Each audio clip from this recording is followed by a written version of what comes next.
إن الحمد لله نحمده ونستعينه ونصلي على رسوله الكريم وعلى آله وصحبه أجمعين أما بعد আমরা গতদিন রিয়াদুস সালেহিনের প্রথম অধ্যায়ের যে টাইটেলের শিরোনাম সেটা নিয়ে আলহামদুলিল্লাহ আলোচনা করেছিলাম। আশা করি আপনারা দেখেছেন দার্স, যদি না দেখে থাকেন দেখে নেবেন, কারণ দার্সগুলো আসলে ইন্টার রিলেটেড। বাট এমনিতে আগের দর্স যদি মিস হয়ে যায় এতে পরের দর্স একদমই বুঝবেন না, এরকমও না। আমি আসলে যদিও সাবজেক্টের সবগুলো বিষয় এরকম থাকে কি পারস্পরিক সম্পৃক্ত থাকে, যদি আগেরটা মিস করেন পরটা বুঝতে একটু কঠিন হয়, একটু কষ্ট হয়, স্বাভাবিক।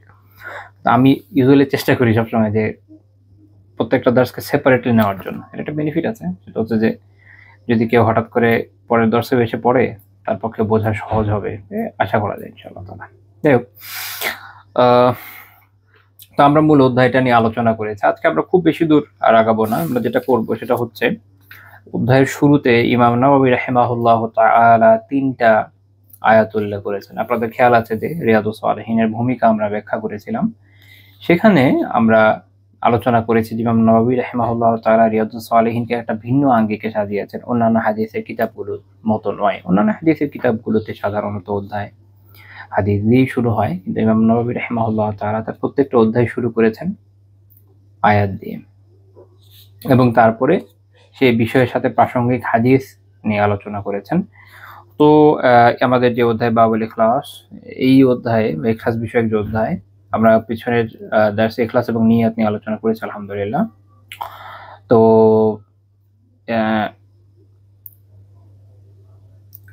এই অধ্যায় উনি শুরু করছেন হচ্ছে ৩টা আয়াত দিয়ে। পরপর আমরা আজকে যেটা করব ইনশাআল্লাহ তাআলা এই আয়াতগুলো নিয়ে আলোচনা করব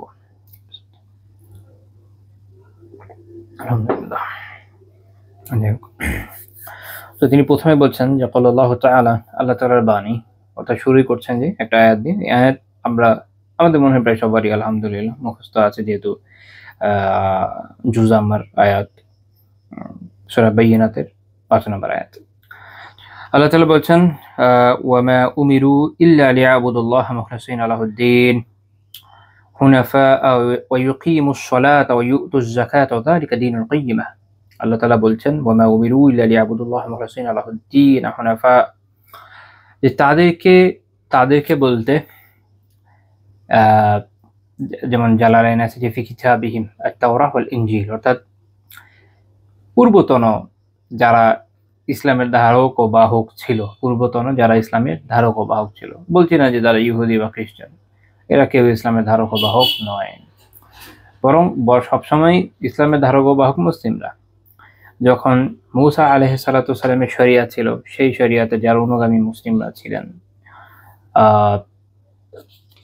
তারপর যখন ঈসা আলাইহিস সালাতু সালাম এলেন, তার যে শরিয়া, সেই শরিয়াতের অনুগামী যারা মুসলিম ছিলেন, তাদেরকে আল্লাহ তাআলা তাওরাত এবং ইনজিলে এই নির্দেশনা দিয়েছিলেন যে, আল্লাহ বলছেন যে তাদেরকে কেবল এই নির্দেশ দেওয়া হয়েছিল যে তারা যেন আল্লাহ তাআলার ইবাদত করে এবং তারই জন্য দ্বীনকে একনিষ্ঠ করে। মুখলিসিনা লাহুদ-দ্বীন,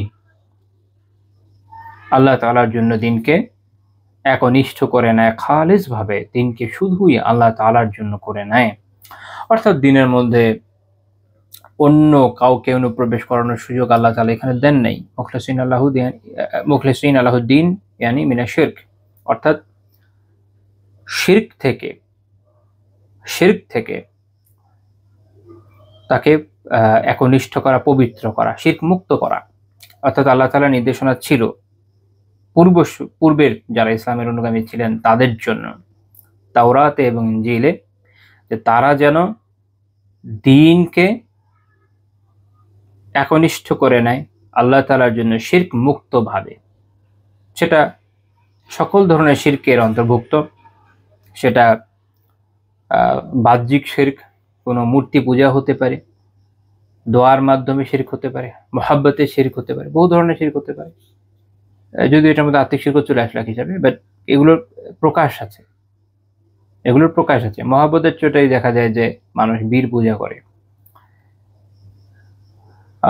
বীরদেরকে ডেমিগড বানায় নেয়, আর আত্মিকভাবেও যা হতে পারে। তো যাই হোক, মোট কথা, যেমন ধরেন রিয়া আছে, ছোট শিরক, এগুলো। অর্থাৎ সকল ধরনের শিরক থেকে মুক্ত করে শুধুমাত্র আল্লাহ তাআলার জন্য দিনকে খালিস করে নিতে হবে, এটা তাদেরকে নির্দেশনা ছিল। এবং তারা গেল এটাও বলছেন যে ইল্লা লিয়াবুদুল্লাহ, অর্থাৎ তাদের দায়িত্ব ছিল এইটাই যে ইবাদত করবে শুধু আল্লাহ তাআলার, ইবাদত করবে শুধু আল্লাহ তাআলার দিন, এবং সেক্ষেত্রে এটাতে কোনো ধরনের কোনো শিরক থাকা যাবে না। যখন বলা হচ্ছে যে দিনকে মুখলিস করে নিতে হবে, খাঁটি করে নিতে হবে, পরিশুদ্ধ করে নিতে হবে, তখন এর ভিতরে শিরকের সকল ধরনের সম্ভাবনাকে নাকচ করে দেওয়া হচ্ছে। ইখলাসের বিপরীতেই শিরক ঢুকে যায়, যেমন রিয়া ছোট শিরক, অথবা বড় ধরনের শিরক, যে কোনোটাই হতে পারে। এবং এইটা আমাদের সমাজের মানুষের জন্য আরো বিশেষভাবে প্রযোজ্য, আমাদের খেয়াল রাখা উচিত। কেননা দেখা যায় যে মানুষ বলছে যে সে আল্লাহ তাআলার ইবাদত করছে, কিন্তু সে হয়তো আহ্বানের ক্ষেত্রে, দোয়ার ক্ষেত্রে, নিদার ক্ষেত্রে বিভিন্ন শিরকের মধ্যে লিপ্ত হয়ে যাচ্ছে। অমুক এবং তমুককে সে হয়তো বিভিন্ন বিপদের সময় আহ্বান করছে দূর থেকে, ফাওকাল আসবাব, আসবাবের ঊর্ধ্বে উঠে, হে অমুক সাহায্য করো। অথচ আল্লাহ তাআলা সব সময় পূর্বে থেকে নিয়ে এখন পর্যন্ত তাওহীদের মূলনীতির মধ্যে এটাই রেখেছেন যে আমাদের কাজ হচ্ছে শুধু আল্লাহ তাআলার ইবাদত করতে হবে। কবে কোন নবী অন্য কোন নবীকে আহ্বান করেছে যে ইয়া অমুক নবী আমার মদদ করেন? এটা তো কেউ করে নাই, বা সাহাবীদেরও এরকম দেখা যায় না। তো আল্লাহ তাআলা যে শিক্ষা দিয়েছেন এর উপর থাকতে কার এত আপত্তি হয়েছে আল্লাহ তাআলাই ভালো জানেন। এর কি ফায়দা আল্লাহু আলাম। কিন্তু ক্ষতির কথা তো আমাদের জানাই আছে, এর অভাব নাই। এটা শিরকের মধ্যে মানুষকে লিপ্ত করে দিচ্ছে। তো আল্লাহ তাআলা আমাদের এটাই শিক্ষা দিয়েছেন যে আমাদের ইবাদত হইতে হবে শুধু আল্লাহ তাআলার জন্য, শুধু আল্লাহ তাআলার জন্য, এবং তাতে কোনো ধরনের শিরকের সম্ভাবনাও যেন এর মধ্যে না থাকে। ইবাদত খুব জটিল বিষয়, আল্লাহ তাআলা যেভাবে জানিয়ে দিচ্ছেন এর বাইরে আমাদের জানার বোঝার কোনো সুযোগ নেই। আমরা ইবাদত নিজের উদ্ভাবন করতে পারি না।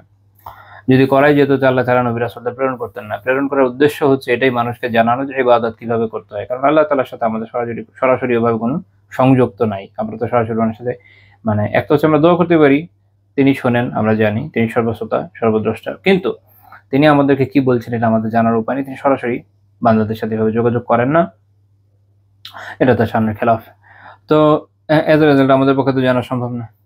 তো যেহেতু সম্ভব না, আমরা নিজেরা এই জন্য কি করতে পারি না, উদ্ভাবন করতে পারি না। আমাদেরকে ইবাদতের ক্ষেত্রে নির্ভরশীল হতে হয় আল্লাহ তাআলার নবী রাসূলদের উপরে। তারা আমাদেরকে যে তথ্য এনে দেন সে অনুযায়ী আমরা ইবাদত করি। ইবাদতে নিজেদের কোনো এখানে সুযোগ নেই যে আমরা নিজেরা ঢুকে যাব, নিজের মন মতো বানানো শুরু করবো। তাহলে তো ধর্ম বলে কিছু থাকে না, তখন হিন্দুদের মতো ধর্ম তৈরি হয়ে যাবে, খ্রিস্টানদের মতো হয়ে যাবে, ইহুদিদের মতো হয়ে যাবে।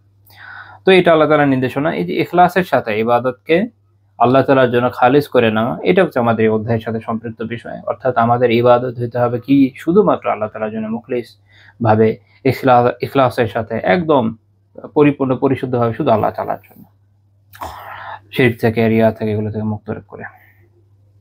এবং যেটা বলা হচ্ছে হুনাফা, অর্থাৎ মুস্তাকিমিন আলা দীন ইব্রাহিম ওয়া দীন মুহাম্মদ, যে অর্থাৎ সেই সময়কার হিসাবে ইব্রাহিম আলাইহিস সালামের যে দিন অর্থাৎ ইসলাম, এবং পরবর্তী সময়ের বিচারে মুহাম্মদ সাল্লাল্লাহু আলাইহি ওয়াসাল্লামের জানিত দিন, এর উপরে দৃঢ় থেকে, এর উপর অটল অবিচল থেকে। তো ইবাদত বুঝেন যে ইবাদত করতে হবে শুধু আল্লাহ তাআলার ইখলাসের সাথে, এবং সেটা হতে হবে রাসূলুল্লাহ সাল্লাল্লাহু আলাইহি ওয়াসাল্লামের আনিত শরীয়তের উপর ভিত্তি করে, নিজের মন গড়া পদ্ধতিতে না। কেউ এসে বললো যে এইটা এটা আমরা এইভাবে ইবাদত করবো, বা কেউ এসে বললো যে আমরা আল্লাহ তাআলার সন্তুষ্টির জন্য এই কাজটা করবো, অথচ শরীয়তে এটা কোনো পারমিশন খুঁজে পাওয়া যাচ্ছে না, সুযোগ নেই। কেউ এসে বললো যে যদিও ইসলামের শরীয়ত কোনো একটা বিষয়কে বলছে যে এটা শিরক, সে এটা শিরক না, কিন্তু আমাদের এটা অ্যাকসেপ্ট করার সুযোগ নেই, কারণ আমরা শরিয়ার উপর নির্ভর করে ডিসিশন নিব যেটা শিরক কি শিরক নয়, কারো ব্যক্তিগত চিন্তা ভাবনার উপর তো নয়, মূলনীতি আসবে শরিয়া থেকে। তো এটা মাথায় রাখা খুব জরুরি। তো আল্লাহ তাআলার ইবাদত দরকার, ইখলাসের সাথে দরকার, শরিয়ার উপর নির্ভরশীল হতে হবে। ইবাদত হতে হবে শরিয়ার উপর নির্ভরশীল, শিরকের কনসেপ্ট হতে হবে শরিয়ার উপর নির্ভরশীল।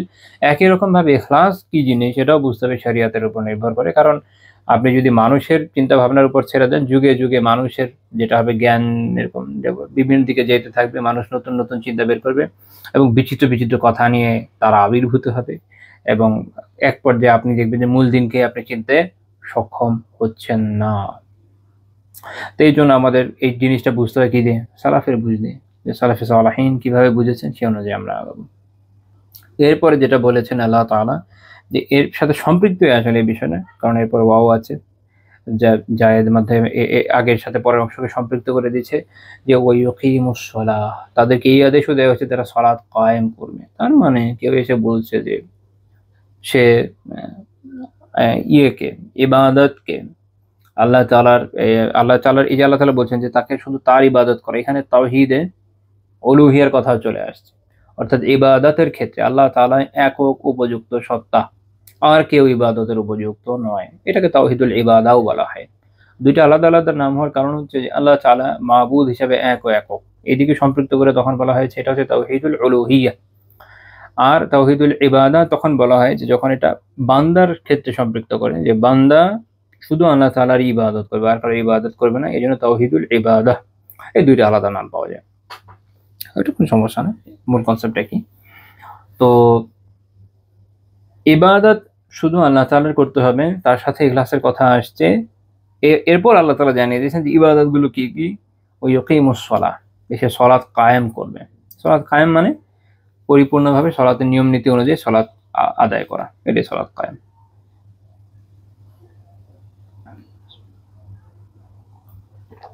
যেহেতু সালাতে আমাদের কি করতে হয়, দাঁড়াতে হয়।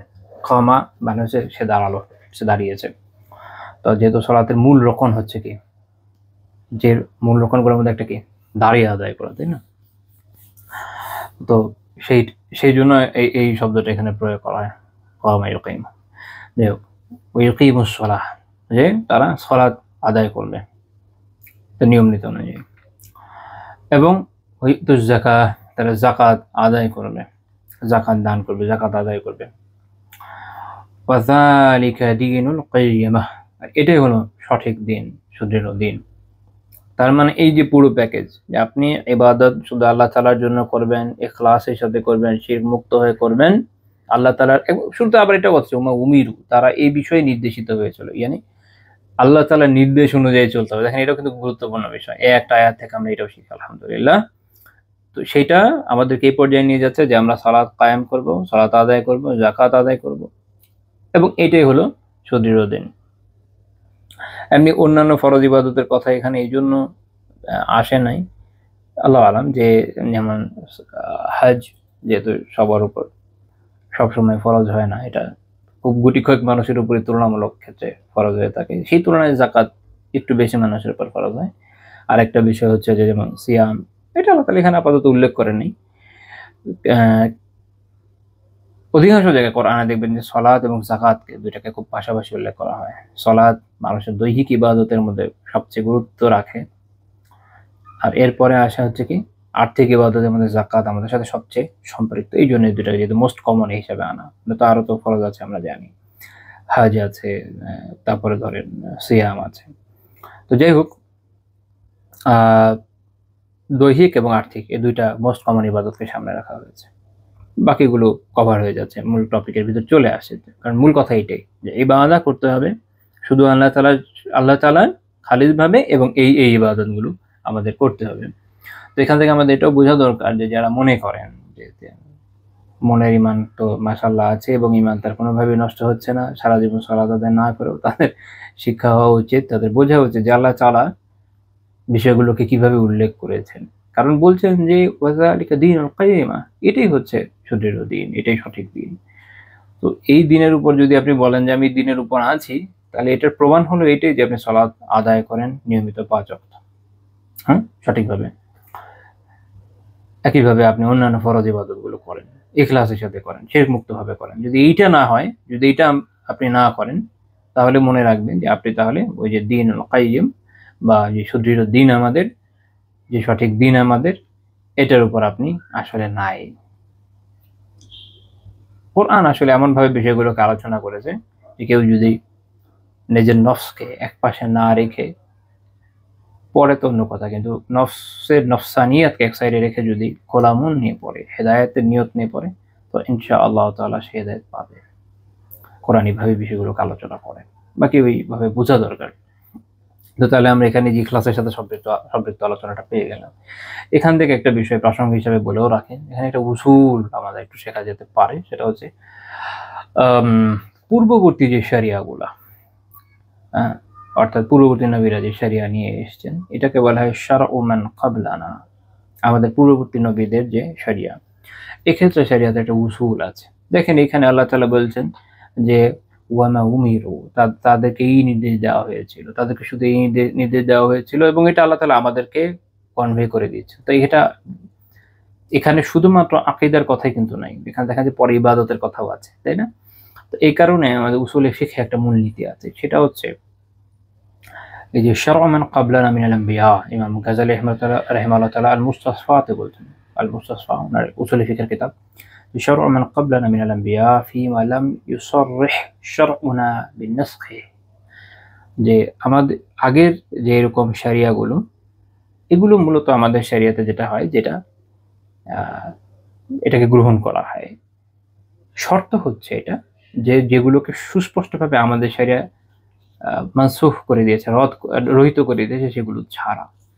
অর্থাৎ পূর্বের শরিয়াত দেখবেন এরকম বেশ কিছু বিধান, যেমন যে আশুরা আসবে, আশুরাতে সিয়ামের বিধান, এটা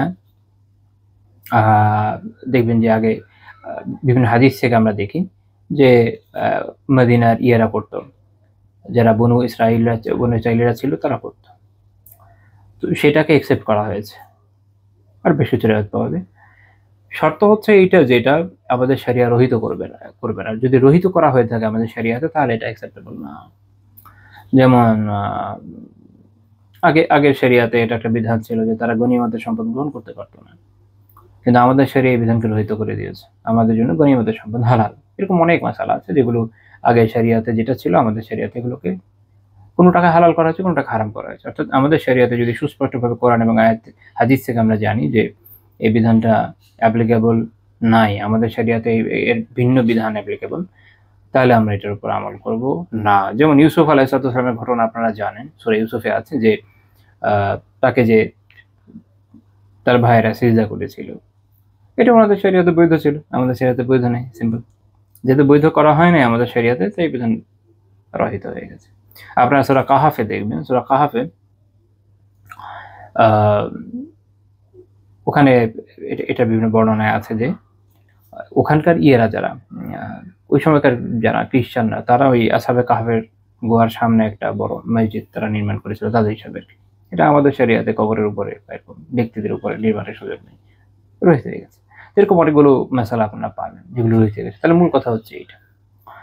তো এই যেমন ইমাম নাজমুদ্দিন তুফি রাহিমাহুল্লাহ তাআলা শরহ মুখতাসার রাউদায় বলছেন যে শারউ মান ক্বাবলানা মা লাম ইয়ারিদ নাসখুহু শারউল লানা। এটা হচ্ছে মূল ইবারত, যেটা উনি ব্যাখ্যা করেছেন যে মূল কথা হলো এইটাই যে যদি আমাদের শরিয়াতে এটা মানসুখ হয়ে থাকে তাহলে ওটা অ্যাপ্লিকেবল না, কিন্তু যদি মানসুখ না হয়, বৈধ রাখা হয়, তাহলে তখন সেটা অ্যাপ্লিকেবল থাকে। এবং এটা ইমাম আহমদ রাহিমাহুল্লাহর দুইটা কওলের একটা, এবং কাজী আবু ইয়ালা রাহিমাহুল্লাহ তাআলা এটাকেই প্রাধান্য দিয়েছেন, ইমাম তামিমি রাহিমাহুল্লাহ উনি এটা ইখতিয়ার করেছেন, আবু হানিফা রাহিমাহুল্লাহ করেছেন। আর অন্যদিকে যারা ইমাম আহমেদি, উনি বলছেন যে এর বিপরীতে একটা কল আছে, সেটা হচ্ছে এটা আমাদের শরিয়াতে অ্যাকসেপ্টেবল না। এইটা আশায়রা মুতাজিলা তাদের এটা মত, ইমাম আহমেদি বলছেন। তো মূল কথা হলো এইটাই যে আসলে এটা অ্যাকসেপ্টেবল। এখন একটা প্রশ্ন আসবে, সেটা হচ্ছে যে তাহলে আমরা বাইবেল থেকে দেখবো। বাইবেলকে আমরা ইসলাম গ্রন্থ ইনজিলি মনে করি না, দিয়ে করতে গেলেন তালমুদকেও মনে করি না, রাইট? এগুলো না, মনে রাখবেন এই মূলনীতি ভালো করে, যে পূর্ববর্তী শরিয়াতের বিধান কি ছিল না ছিল, এটা জানার উৎস আমাদের কাছে বাইবেল না, বাইবেল ইনজিল নয়। বাইবেল একটা ডিস্টর্টেড বুক, 12টা বেজে গেছে ওটার। এটা পরবর্তী সময়ে মানুষের লেখা বহু বইয়ের সমন্বয়, ওইটা আমাদের হিসাবে কি নয়, ইনজিল নয়। এটাও মনে রাখবে যে ইনজিল একটা একবচনের শব্দ। যদি নিউ টেস্টামেন্টও ধরেন 4টা হয়, কয়টা হয়? 4টা হয়, রাইট? তো কিভাবে সেটা ইনজিল হবে? এটা হওয়ার সম্ভাবনা আছে? নাই। ইনজিল হচ্ছে আল্লাহ তাআলার নাজিলকৃত বাণী। ওখানে কথা বের করে, কোরআনে দেখেন আল্লাহ তাআলা বলছেন এরকম কথা লাগবে, আর ওই জায়গায় তো মুক্তমুখী ঈসা আলাইহিস সালামের জীবনী বর্ণনা করছেন। এটা তো সিরাতের সাথে রিলেটেড, ওটার সাথে আসমানি গ্রন্থের কি সম্পর্ক? কোনো দিকে কোনো সম্পর্ক নেই। তো আমাদের উসুল হলো এটা যে পূর্ববর্তী শরিয়ার বিধান জানার ক্ষেত্রেও আমাদের নির্ভরযোগ্য উৎস 2টা। কয়টা? 2টা। এক হলো কোরআন, একটা হচ্ছে হাদিস, বিশুদ্ধ হাদিস, যেটা গ্রহণযোগ্য সনদে এসছে আমাদের কাছে। ওইখান থেকে আমরা জানবো, ওইটা আমরা বাইবেল থেকে জানবো না, তালমুদ থেকে জানবো না, ওল্ড টেস্টামেন্ট থেকেও জানবো না, এটা মাথায় রাখতে হবে ক্লিয়ারলি। তো এই জন্য যেমন আশুরা সিয়ামের ব্যাপারটা ইন্টারেস্টিং বিষয়, সেটা হচ্ছে যারা ইহুদি গবেষকরা আছে তারা এটার অস্তিত্বকে স্বীকার করে না। আলহামদুলিল্লাহ, মানে তাদের ট্রেডিশনে তারা এটা দেখায় যেটা নাই। এখন এটা একটা ব্যাপার যে তাদের ট্রেডিশন আমাদের পক্ষে ঘাটাঘাটি করা একটু মুশকিল, যেহেতু এটা হিব্রুতে লেখা এবং খুব কমই আমাদের মধ্যেকার স্কলার আছে যারা হিব্রু জানে। যেহেতু আমি জেরুজালেম ইউনিভার্সিটির কয়েকজন এরকম প্রফেসরের লেখা, মানে দুইজন এরকম দেখেছি যে তারা দেখাচ্ছে যে না, এটা তাদের ট্রেডিশনে এই ধরনের কোনো সিয়ামের আসলে অস্তিত্ব নাই। কিন্তু তাদের এই স্বীকারোক্তি বা অস্বীকৃতি এটা আমাদের কাছে অ্যাকসেপ্টেবল না। কারণ আমাদের উসুল হলো পূর্ববর্তী শরীয়তের ক্ষেত্রে এবং যেটা গ্রহণ করা হয়েছে বা বর্জন করা হয়েছে এক্ষেত্রে আমাদের মূল উৎস হলো কোরআন এবং হাদিস, তাদের উৎস গ্রন্থ নয়। কারণ তাদের এগুলো সবই বিকৃত এবং দেখেনি তোরা কি পরিমাণ কোন ধরনের লোক আর কি। চোখের সামনে ঘটছে যেসব ঘটনা আমাদের সামনে গাজায় যেগুলো হচ্ছে, এগুলোকে প্রবন্ধ মিথ্যা বলে, তাই না? তো বুঝতেই পারছেন এরা কোন জাতের লোক।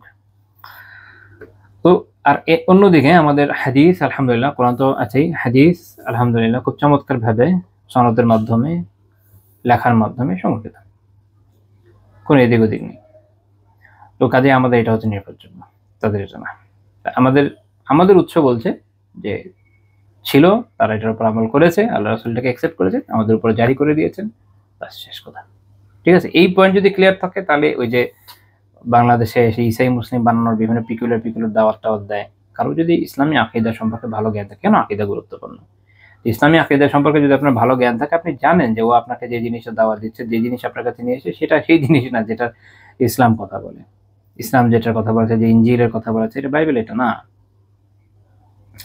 একই রকম ভাবে এক্ষেত্রে আমাদের উসুলের আমাদের মূলনীতি কি সেটা যদি না জানে, তখন এই যেরকম ভাবে বলবে যে আরে এটাও তো আসমানি গ্রন্থ, একটু পড়েন, এই সেই। এটা আসমানি গ্রন্থ না, এগুলো মানুষের রচিত, বহুকাল পরে, তারও আবার অনেক ভার্সন, তার থেকে কয়েকটাকে তারা অ্যাকসেপ্ট করেছে। আপনারা যদি অনলাইনে বাইবেলের বিভিন্ন এখন বড় বড় ওয়েবসাইট হয়েছে, 20, 30, 40 রকমের আপনার আছে, ট্রান্সলেশন একটার মধ্যে পাওয়া যায়। খেলে দেখবেন কোনটার ক্ষেত্রে আকাশ পাতালের পার্থক্য হয়ে গেছে তাদের। এই তারা বলছে যে ট্রান্সলেশন, আসলে এটা না, যেহেতু এটার কোনো মূল কপি নেই, তারা ওই গ্রিক ট্রান্সলেশন যেটা ছিল সেটা থেকেই করেছে, ওইটাও তো আপনার বিকৃত। আবার তারপরে সেইটা থেকে যেটা হয়েছে সেগুলোও হয়েছে বিকৃত, সেটা আবার তারা সবাই একমত হয়নি, কেউ ভার্সি বাদ দিয়ে দিয়েছে একটা। এরকম বিভিন্ন ধরনের সমস্যা আছে, এটা আমাদের আলোচ্য বিষয় না, আমি জাস্ট সতর্কতার জন্য বলে দেওয়া যেন কেউ ভুল পথে না যায়। আচ্ছা, এখান থেকে এই আয়াত থেকে একটা মাসআলা বের হয়, যেটা ইমাম ইলকিয়া আল হাররাসি রাহিমাহুল্লাহ তাআলা আহকামুল কোরআনে উল্লেখ করেছেন, ইমাম সুয়ুতী রাহিমাহুল্লাহ তাআলা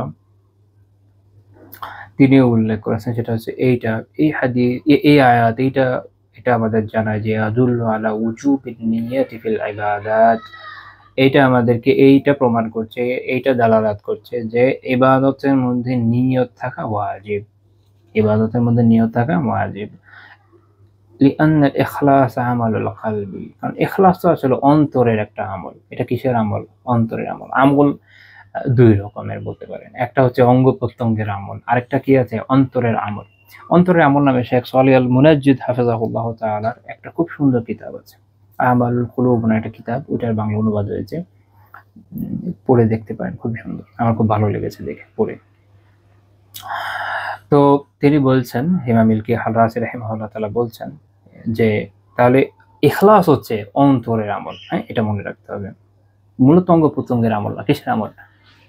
অন্তরের আমল। বাহ্যিকভাবে আপনি যত ইখলাস দেখান না কেন, একদম মনে করেন মাথা নিচু করে হাঁটেন, মাশাআল্লাহ, অন্যদের সামনে একদম জড়সড় হয়ে বসেন, কিন্তু অন্তরের মধ্যে যদি উল্টা থাকে, অহংকার, তাহলে তো হচ্ছে না। বাহ্যিকভাবে আপনি খুব দৃঢ়ভাবে সেটা টান করে চলেন, কোনো সমস্যা নেই, সালাফরা চলে যান, কিন্তু অন্তরের মধ্যে আছে ইখলাস, তো সেটাই হলো মূল।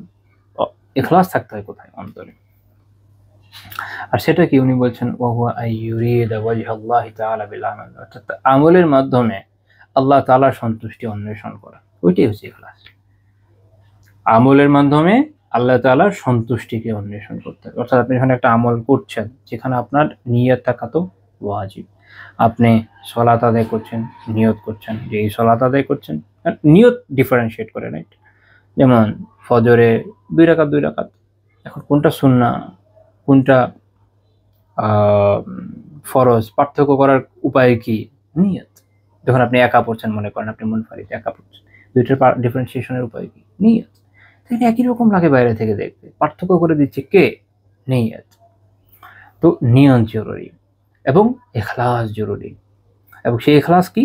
এই যে একটা আমল করছি আল্লাহ তাআলার সন্তুষ্টির জন্য করছি, কারো সন্তুষ্টির জন্য, অন্য কারো সন্তুষ্টির জন্য না, অন্য কাউকে খুশি করতে না, অন্যকে আমাকে খুব ভালো বলবে, এই বলবে সে বলবে, এই জন্য না। ওয়ালা ইউরিদু গায়রুহু বিহি আসলা, মূলত অন্য কাউকে এর মাধ্যমে না চাওয়া, অর্থাৎ অন্য কারো সন্তুষ্টি অন্বেষণ না করা, এটা হচ্ছে এই আয়াতের দাবি। তো এটা হলো প্রথম আয়াত। দ্বিতীয় আয়াত ইমাম নববী রাহিমাহুল্লাহ উল্লেখ করেছেন, ওয়াকালা তাআলা, আল্লাহ তাআলা বলেন, লা ইয়ানালুল্লাহা লুহুমুহা ওয়ালা দিমাউহা ওয়ালাকিন ইয়ানালুহু তাকওয়া মিনকুম। খুব চমৎকার একটা আয়াত। প্রত্যেক ইয়ের সময়, কোরবানির সময় আমরা শুনি না, আলহামদুলিল্লাহ খতিব সাহেবরা নিয়মিত আলোচনা করেন, আল্লাহ আলাম আমাদের কর্ণকুহরে ঢুকে কিনা, যেটার যে আহ্বান অসাধারণ। সূরা হাজের 37 নম্বর আয়াত, আল্লাহ তাআলা বলছেন যে লা ইয়ানালুল্লাহা লুহুমুহা ওয়ালা দিমাউহা, এই যে কোরবানির গোশত এবং রক্ত, আল্লাহ বলছেন এইটা তার কাছে উত্থিত হয় না, লা ইয়ারফাআন ইলাইহি, আল্লাহর কাছে এগুলো তো উঠে যায় না। মানুষ কোরবানি করলো, করার পরে তার রক্ত, তার গোশত, এগুলো তো আসমানের দিকে রওনা হয়ে যাচ্ছে না, এটা আমাদের কাছে রয়ে যাচ্ছে। রক্ত মাটিতে প্রবাহিত হয়ে যাচ্ছে, গোশত আমরা খেয়ে ফেলছি, আমি খাই, আত্মীয় স্বজনকে দিয়ে দানি করি, যেটাই করি আমরাই তো খেয়ে ফেলছি, আল্লাহ তাআলার কাছে তো আর যাচ্ছে না। তা আল্লাহ তাআলার কাছে তাহলে কি পৌঁছাচ্ছে? ওয়ালাকিন ইয়ানালুহু তাকওয়া মিনকুম, আল্লাহ তাআলার কাছে। ইমাম যেমন জালালাইনে আছে, এর ব্যাখ্যা মানে হচ্ছে ইউরফাউ ইলাইহি মিনকুম আল আমালুস সালিহ আল খালিস, যে আল্লাহ তাআলার কাছে উত্থিত হচ্ছে এখানে কি, আমাদের যে নেক আমলটা এখানে আমরা করছি, ইখলাসের সাথে করছি, মাল ঈমান, ঈমানের সাথে। মানে ঈমান না থাকলে কেউ যদি মুসলিম না হয়, ভিতরে ভিতরে আছে না বাংলাদেশে অনেক মানুষ ভিতরে ভিতরে মুরতাদ হয়ে বসে আছে, কিন্তু অমুক তমুকের সাথে মিলে কোরবানি দিচ্ছে। যাই হোক, তো ঈমান জরুরি, ঈমান আছে ইখলাসের সাথে আল্লাহ তাআলার সন্তুষ্টির জন্য যখন সে কোরবানি করছে, তখন এই যে তাদের তাকওয়া, আল্লাহ ভীতি, বেসিক্যালি এটাই আল্লাহর কাছে যাচ্ছে।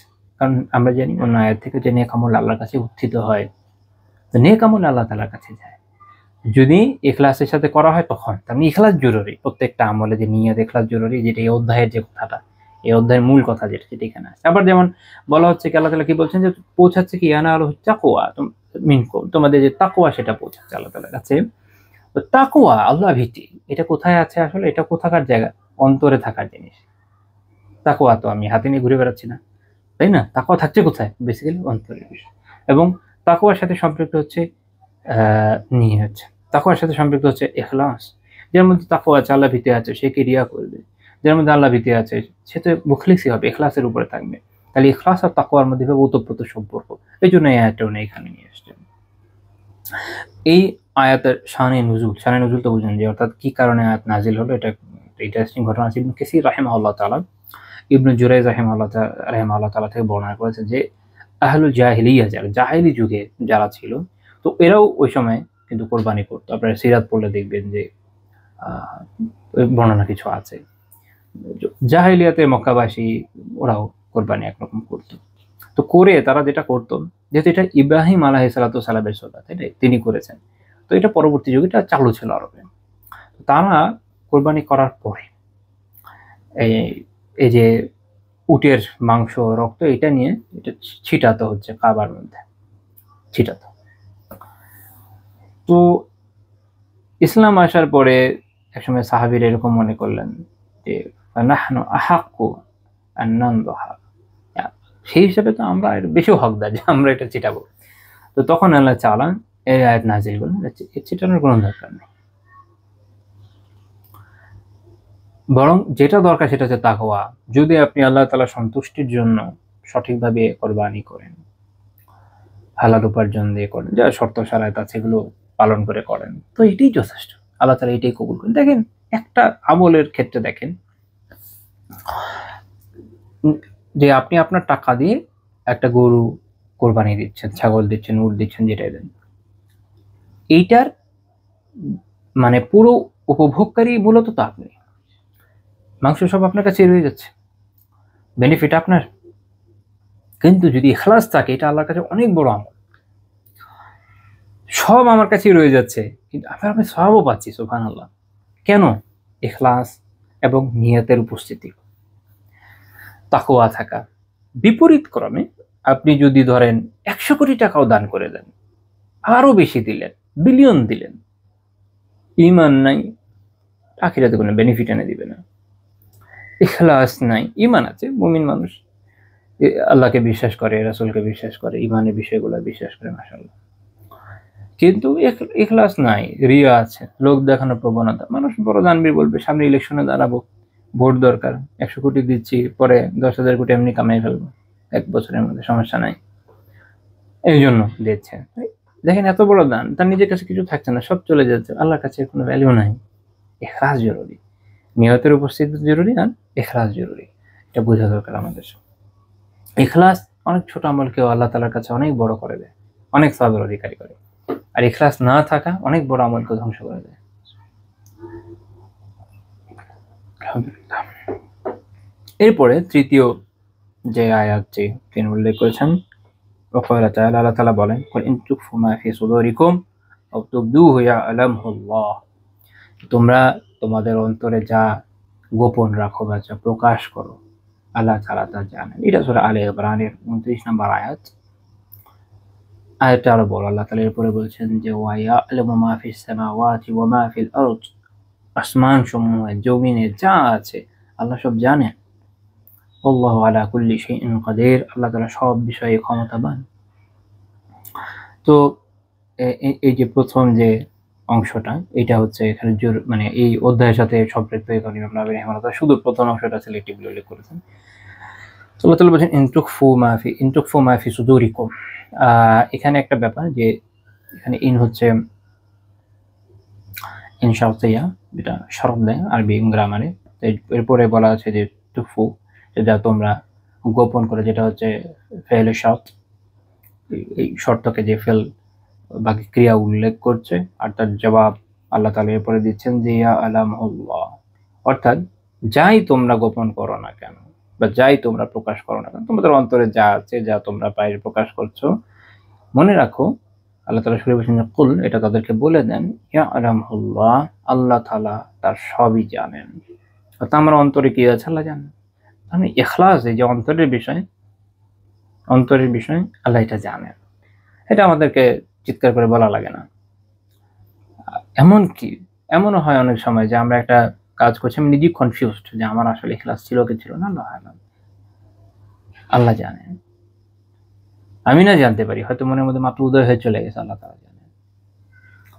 এবং আল্লাহ তাআলা জানেন শুধু আমার আপনার অন্তরের কাজ বা প্রকাশ্য গোপন কি আছে শুধু এইটুকু না, আল্লাহ তাআলা জানেন আসমান সমূহে জমিনে যা আছে সব, এভরিথিং। এটা হচ্ছে তার জ্ঞানের ব্যাপকতা। কাজেই কেউ মনে করবে যে আমি এটা করে পার পেয়ে যাবো, এটা আসলে সুযোগ নেই, আল্লাহ তাআলা তো সব জানেন। অনেক মানুষের ব্যবহার দেখলে অনেক সময় সন্দেহ হয় যে আল্লাহ সম্পর্কে সে আসলে কি ভাবে। দেখবেন যে এখন তো আমরা অনেক সময় দেখি অনলাইন এর সুবাদে অনেক মানুষ যারা বাহ্যিকভাবে দেখলে মনে হয় দিনদারি, অনেক ধরনের ত্রুটি বিচ্যুতি তাদের থাকে। গত বছর মানে এরকম একটা ঘটনা দেখেছিলাম যে কোন এক এজেন্সির মালিক, সে হাজিদের বিপুল পরিমাণ টাকা নিয়ে চলে গেছে। এটা তো আগে খুব কমন একটা ফেনোমেনা হয়ে গেছিল এদেশে, আল্লাহ মাফ করেন, যে এরকম টাকা মেরে চলে যেত। তারপর তারা কোন দেশে গিয়ে সেটেল হয়ে যেত। এরা কি মনে করেছে, আল্লাহ জানে না তাদের মনের মধ্যে কি আছে। আবার অনেক সময় দেখা যায় যে বাহ্যিকভাবে হয়তো সবার সাথে খুব ভালো ব্যবহার দেখাচ্ছে, তো আসলে মনে মনে তার অনেক ঘৃণা। কিন্তু এই যে ভিতরের অবস্থা, আল্লাহ কি তা জানেন না? অনেকের মধ্যে নিফাক আপনারা জানেন থাকে, ক্ষমতার লোভের জন্য হয়তো দিন চর্চা করছে, আল্লাহ কি জানেন না? মানে যাই করেন আল্লাহ তো সব জানে, মনের কথা আল্লাহ জানেন, সবই জানেন। আপনি তো আল্লাহকে ঠকাইতে পারবেন না। আপনি তো আল্লাহকে বোকা বানাতে পারবেন না, যিনি আপনার অন্তরে সবই জানেন, তার কাছ থেকে কোনো কিছু গোপন রাখা যায় না। এই কথাটা যদি আমরা ঠিকমতো মনে রাখি, আমাদের ইখলাস, নিয়তের বিশুদ্ধি, আমাদের তাকওয়া সব একদম সংশোধন হয়ে যাবে। খালি এটা মনে রাখেন, আল্লাহ অন্তরের কথা জানেন। এবং এক্ষেত্রে খেয়াল রাখা জরুরি যে অন্তরে অনেক সময় পাপের যে সকল চিন্তা উদয় হয়, আমরা এগুলোকে সেভাবে গুরুত্ব দিই না। মনে রাখেন যে এগুলোকে গুরুত্ব দেওয়াটা জরুরি। গুরুত্ব এই সেন্সে না যেগুলো নিয়ে চিন্তা করবেন, গুরুত্ব এই জন্য যে এই যে চিন্তাগুলো আসছে এগুলোকে ট্যাকল দেওয়া দরকার। যখন আসছে তখন ইস্তিগফার করেন আল্লাহর কাছে, আল্লাহ মাফ করেন, আল্লাহ হেফাজত করেন। কারণ এটা যদি না করেন তাহলে দেখবেন যে আসতেই থাকবে, আসতেই থাকবে। আর মন একসময় এগুলো দ্বারা একদম পরিপূর্ণ হয়ে যায়, তখন মানুষ মূলত পাপে লিপ্ত হয়ে যায়। এই জন্য পাপের যে চারা, এটার অঙ্কুরেই নষ্ট করে দেওয়া দরকার। বৃক্ষ হতে দেওয়ার সুযোগ নেই, সেটা করতে দেওয়া যাবে না। যখনই বিভিন্ন ধরনের কুচিন্তা আসবে, খারাপ চিন্তা আসবে, যে কোনো ধরনের হতে পারে, যে কোনো গুনার চিন্তা হতে পারে, ইখলাসের বিপরীতের বিভিন্ন চিন্তা, ধরেন কোনো একটা আমল করছেন, রিয়ার চিন্তা হতে পারে, যে কোনো চিন্তা হতে পারে, যেটা সরাসরিভাবে বৈধ নয়। আপনি তো আমল করছেন, আলহামদুলিল্লাহ ভালো, ধরে নিলাম আমল করছেন না, সেক্ষেত্রেও চিন্তাটাকে অঙ্কুরে দমন করে দেওয়া দরকার এবং আল্লাহ তাআলার আশ্রয় প্রার্থনা করা দরকার। খেয়াল করে দেখেন আমরা কি আসলে আশ্রয় প্রার্থনা করি? আমরা তো অনেক ক্ষেত্রে অ্যাভয়েড করি। শুধু অ্যাভয়েড করাটা এই রোগের সমাধান নয়, বরং আল্লাহ তাআলার আশ্রয় চাইতে হবে যে আল্লাহ আমাকে এই ওয়াসওয়াসা থেকে আশ্রয় দেন, এই গুনাহ থেকে আশ্রয় দেন। আমি ক্ষমা প্রার্থনা করি এবং আমি আপনার আশ্রয় চাই যে আমি তো ইনশাআল্লাহ করবো না, আমি আপনার কাছে আশ্রয় চাই যেন কখনোই না করি। আপনি আমাকে হেফাজত করেন। কেননা আসলে খারাপ থেকে বাঁচানোর ক্ষমতা তো আল্লাহ তাআলারই আছে। লা হাওলা ওয়ালা কুওয়াতা ইল্লা বিল্লাহ। তো যাই হোক, এই আয়াতের একটা গুরুত্বপূর্ণ বিষয় হচ্ছে যে এই আয়াত মুফাসসিরিনরা যখন আলোচনা করেছেন, যেমন আল্লামা আব্দুর রহমান বিন নাসির সাদি রাহিমাহুল্লাহ তাআলা ওনার তাফসিরে বলছেন যে ওয়াহাদা নাহয়ু মিনাল্লাহি তাআলা লিল মুমিনিনা, এটা আসলে মুমিনদের জন্য নিষেধাজ্ঞা, নিষেধ করা হয়েছে আয়াতে। কি বিষয়? আমওয়ালাতিল কাফিরিনা বিল মুহাব্বা বিন নুসরা ওয়ান নুসরাতি ওয়াল ইস্তিআনাতু বিহিম আলা আমরিন মিন উমুরিল মুসলিমিন। এখানে মুমিনদেরকে নিষেধ করা হয়েছে মূলত কাফিরদের সাথে মৈত্রী করা থেকে। কাফিরদের সাথে মৈত্রী করা থেকে কিভাবে? মুহাব্বাত, ভালোবাসার মাধ্যমে। কারণ কুফফারদের সাথে আমাদের আল্লাহ তাআলা শত্রুতা দিয়ে রেখেছে। তাদের সাথে ইহসান করতে, যাদের সাথে যুদ্ধ হচ্ছে না তাদের সাথে ইহসান করতে কোনো নিষেধাজ্ঞা নাই, কিন্তু তাদেরকে ঘনিষ্ঠ বানিয়ে ফেলা, মুহাব্বত করে, এটা সরাসরিভাবে বৈধ না। এখানে আল ওয়ালা ওয়াল বারার আকীদা চলে আসছে। আল্লাহর জন্য ভালোবাসা এবং আল্লাহর জন্য ঘৃণা। এই বিষয়টা নিয়ে ইলমান নাফিয়াতে যে আমি ক্লাস করেছি জীবনাচরণে নববী আদর্শ, সেখানে এটা হচ্ছে আল কাবায়ের, কবিরা গুনাহ সম্পর্কে যে ক্লাস করেছি সেখানে আলোচনা চলছে আলহামদুলিল্লাহ। রিসেন্ট ভিডিওটা মনে হয় চলে আসবে, আসলে আমি আপলোড করে দেব ইনশাআল্লাহ, আপনারা ইউটিউবে পেয়ে যাবেন। তো ওখানে একটু ইনডেপথ আলোচনা হবে। আজকে যেহেতু প্রাসঙ্গিক না, এটাতে আমরা ইনডেপথ যাব না, জাস্ট একটু টাচ করে যাবো আর কি। তাহলে যে মুহাব্বতের মাধ্যমে তাদের প্রতি মৈত্রী, তাদের সাহায্য করার মাধ্যমে মৈত্রী, তাদের থেকে সাহায্য নেওয়ার মাধ্যমে যে ধরনের মৈত্রী হয়, কি বিষয়ে? মুসলিমদের বিভিন্ন বিষয়ে সাহায্য নেওয়া, সাহায্য করা, এই বিষয়ে যে নিষেধাজ্ঞা আল্লাহ নিষেধ করে দিচ্ছেন না, এটা করা যাবে না এবং এটা বলে দিচ্ছেন যে মুহাব্বত তো মনের বিষয়, তাই না? আল্লাহ তাআলা সতর্ক করছেন যে আল্লাহ কিন্তু মনের কথা জানেন। বাহ্যিকভাবে হয়তো দেখাচ্ছ না, কাফের থেকে দূরে থেকে, ভিতরে খুব মুহাব্বত, ওদের জন্য মরে যাচ্ছ, তাহলে হবে না।